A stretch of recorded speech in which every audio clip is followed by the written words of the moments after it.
अस्सलामुअलैकुम वरहमतुल्लाहि वबरकातुहू मेरी प्यारी बहनों। और आज मैं आपसे एक बहुत नाजुक लेकिन बहुत जरूरी बात शेयर करना चाहती हूँ। ये बात किसी को जज करने के लिए नहीं है, बल्कि खुद को और अपने घर को अल्लाह की रहमत और बरकत में रखने के लिए है। आज हम बात करेंगे उन 5 चीजों के बारे में जिन्हें अगर औरतें पहनती हैं तो अल्लाह उनसे नाराज होता है और उनके घर में बर्बादी आती है। उस घर से धीरे धीरे सुकून और बरकत उठने लगती है।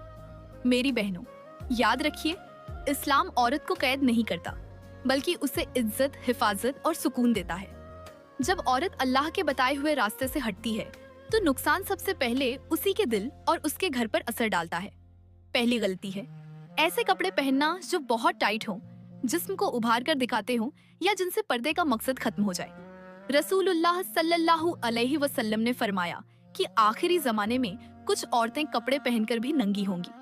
इसका मतलब ये नहीं कि कपड़े नहीं हैं, बल्कि ये कि वो कपड़े इतने टाइट पहनेगी कि उनका बदन का उभार साफ नजर आए और हया को खत्म कर देते हैं। जिस घर से हया निकल जाती है उस घर से सुकून भी चला जाता है। ऐसे घर में बिना वजह झगड़े, बेचैनी और दिल की घबराहट बढ़ने लगती है। ऐसे घर बर्बाद हो जाते हैं। दूसरी गलती है मर्दों जैसे कपड़े पहनना। इस्लाम ने मर्द और औरत दोनों को अलग पहचान दी है। जब औरत जानबूझकर मर्दों जैसी ड्रेस, स्टाइल या पहनावा अपनाती है तो वो अपनी फितरत से टकराती है।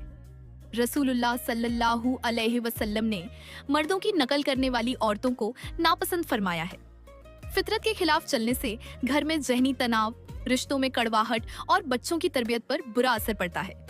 ऐसे घर बर्बाद होते हैं। तीसरी गलती है ऐसे गहने या सजावट पहनना जिनका मकसद सिर्फ दिखावा, घमंड और दूसरों से बेहतर दिखना हो। इस्लाम गहनों से मना नहीं करता, लेकिन जब दिल में तकब्बुर आ जाए तो वही चीज गुनाह बन जाती है। जब औरत खुद को दूसरों से ऊंचा समझने लगती है तो घर में प्यार कम और मुकाबला ज्यादा हो जाता है। ऐसे घर में बरकत टिक नहीं पाती। चौथी गलती है नकली बाल, हेयर एक्सटेंशन या विग्स पहनना ताकि खुद को वैसा दिखाया जाए जैसा असल में अल्लाह ने हमें नहीं बनाया। मेरी बहनों, रसूलुल्लाह सल्लल्लाहु अलैहि वसल्लम ने उन औरतों पर नाराजगी जाहिर की है जो बाल जोड़वाती हैं या जोड़ने का जरिया बनती हैं, क्योंकि इसमें कुदरती बनावट को बदलकर पेश करना शामिल है। इसका मतलब ये नहीं कि बीमारी या मजबूरी में इस्तेमाल ना किया जाए, बल्कि जानबूझकर सिर्फ खूबसूरती बढ़ाने और दूसरों को मुतस्सिर करने के लिए ऐसा करना इस्लामी सादगी के खिलाफ है। जब औरत अपनी कुदरती शक्ल से नाखुश रहने लगे और हर वक्त नकली सहारे से खुद को बेहतर दिखाने की कोशिश करे तो उसके दिल में शुक्र की कमी और बेचैनी पैदा होने लगती है। यही बेचैनी धीरे धीरे घर के माहौल पर असर डालती है।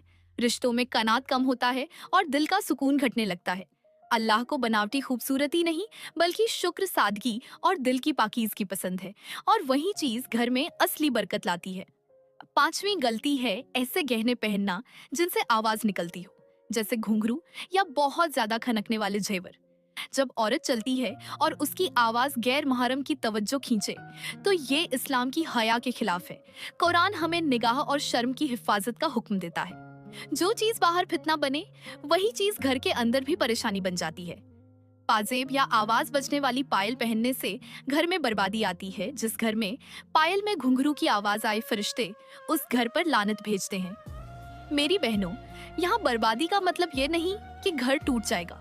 बर्बादी का मतलब है दिल का सुकून चला जाना, नमाज में मन न लगना, घर में बेवजह की बहस, बच्चों की बदतमीजी और रिश्तों में ठंडापन आ जाना। दौलत में, पैसों में बरकत का खत्म हो जाना, घर में बरकत का खत्म हो जाना। अल्लाह ताला हर घर को महफूज रखना चाहते हैं, बस हमें उनके हुक्मों के करीब रहना होता है। औरत घर की रूह होती है। जब औरत खुद को अल्लाह के बताए रास्ते पर रखती है तो वही घर जन्नत का टुकड़ा बन जाता है। और जब औरत अपनी इज्जत खुद संभालती है तो अल्लाह उसके पूरे घर की हिफाजत फरमाता है। अगर ये बातें आपके दिल को छू गई हों तो इसे दूसरी बहनों तक जरूर पहुंचाइए। को सब्सक्राइब कीजिए, बेल आइकन दबाइए ताकि हर इस्लामी नसीहत आप तक पहुंचती रहे। अल्लाह हम सबको हया, सुकून और बरकत वाली जिंदगी अता फरमाए। आमीन। जज़ाकल्लाहु खैर।